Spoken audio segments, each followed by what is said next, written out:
Assalamualaikum warahmatullahi wabarakatuh. Pada hari yang ke-18 ini kita melihat kembali tanda-tanda kekuasaan Allah Subhanahu wa taala. Setelah kita memperhatikan bumi dengan segala fenomena yang ada di dalamnya, termasuk malam dan siang, maka Allah pun mengajak kita untuk berpikir tentang apa yang ada di atas di langit. Wasyamsu tajri li mustaqarrin laha, dzalika taqdirul azizil alim. Dan matahari yang beredar pada porosnya, itu semuanya adalah tanda-tanda kekuasaan Allah Subhanahu wa taala yang maha perkasa lagi maha mengetahui. Perhatikanlah matahari yang mungkin sampai sekarang kita juga nggak bisa melihat bentuk aslinya kecuali di gambar-gambar. Saking besarnya, saking terangnya sinarnya. Namun itulah tanda-tanda kekuasaan Allah Subhanahu wa taala. Bagi kita, maka kita sadar matahari itu tunduk dan patuh kepada Allah Subhanahu wa taala, selalu beredar di porosnya, dan itu tanda-tanda kekuasaan Allah yang maha perkasa dan maha mengetahui.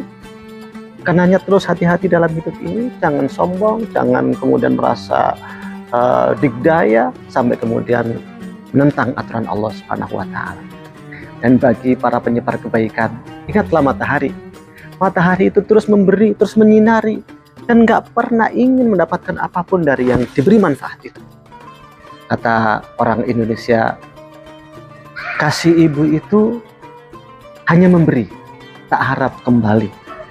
Bagai sang surya menyinari dunia. Nah, bagi para penganjur kebaikan, teruslah mendedikasikan kebaikan kepada masyarakat, kepada umat, kepada bangsa, kepada negara. Kalaupun tidak mendapatkan manfaat di dunia ini, yakinlah yang menciptakan matahari, menciptakan kita, nanti akan memberikan balasan yang setimpal untuk apa yang kita lakukan. Karena dia maha al-aziz, maha perkasa, dan al-alim, maha mengetahui. Setelah menyebut matahari, Allah pun menyebutkan bulan. Wal qamara qaddarnahu manazila hatta 'ada kal urjunil qadim. Perhatikan, bulan awalnya nggak nampak, terus menjadi nampak besar, terus purnama, terus kecil lagi, kemudian hilang. Itulah bulan. Luar biasa kalau kita lihat, sangat indah, luar biasa. Tapi itu tanda-tanda kekuasaan Allah Subhanahu wa taala. Jadilah kita orang yang tunduk pada Allah Subhanahu wa taala sebagaimana bulan. Nggak pernah merasa kecil ketika bentuknya kecil, dan nggak pernah merasa besar ketika bentuknya besar. Karena besar atau kecil nggak ada masalah. Yang penting tetap ada di jalur yang diperintahkan oleh Allah Subhanahu wa taala. Mau ketika nampak indah oleh manusia atau nampak kurang indah oleh manusia, nggak ada masalah. Yang penting adalah kita ingat dulu, ala siratin mustaqim, di atas jalan yang lurus. Dan bulan terus berjalan sesuai dengan perintah Allah Subhanahu wa taala. Ketika kecil, membesar, kecil lagi, nggak ada masalah. Dan kita pun harus mengambil pelajaran dari bulan tersebut. Kemudian setelah itu Allah Subhanahu wa taala menutup ketika menceritakan tentang matahari dan bulan ini.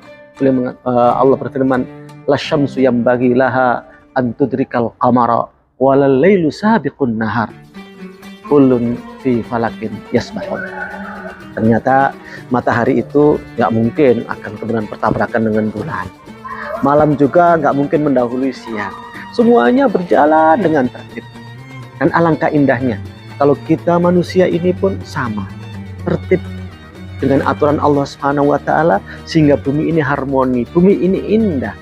Jangan ada yang menyimpang, jangan ada yang kemudian, ya kalau dalam perjalanan di lalu lintas itu, kalau semuanya kendaraan, motor, mobil, orang yang berjalan, motornya bagus, motornya jelek, mobilnya bagus, mobilnya jelek, semuanya jalan sesuai dengan aturan semuanya, insya Allah indah dan selamat, enak gitu ya. Ada satu yang zigzag begitu, itu bisa membahayakan banyak orang. Karena itulah maka alam raya ini diciptakan oleh Allah harmoni.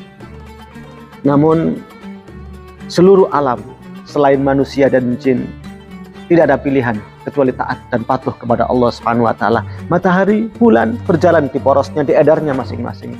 Manusia diberi pilihan oleh Allah Subhanahu wa taala. Ternyata ada yang memilih menyimpang dari jalan Allah Subhanahu wa taala, dan karena itulah maka terjadilah kerusakan-kerusakan di alam ini, bahkan matahari dan bulan pun bisa jadi nanti bertabrakan ketika pada hari kiamat, karena manusia pun sesungguhnya melakukan kerusakan-kerusakan sehingga peredaran matahari pun menjadi kurang normal, peredaran bulan pun kurang normal, yang pada akhirnya berujung dengan tanda-tanda kekuasaan Allah, yaitu terjadinya hari kiamat. Mudah-mudahan Allah Subhanahu wa taala menjadikan kita seperti matahari dan bulan yang terus tunduk dan patuh kepada Allah Subhanahu wa taala. Kalaupun kita sesekali menyimpang karena tidak kita sengaja atau karena sengaja, segeralah kembali ke poros yang benar, ke siratal mustaqim, jalan yang lurus, sehingga keselamatan untuk kita dan keselamatan untuk umat manusia. Aku qouli hadza wa astaghfirullahi wa lakum innahu huwal ghafurur rahim. Wassalamualaikum warahmatullahi wabarakatuh.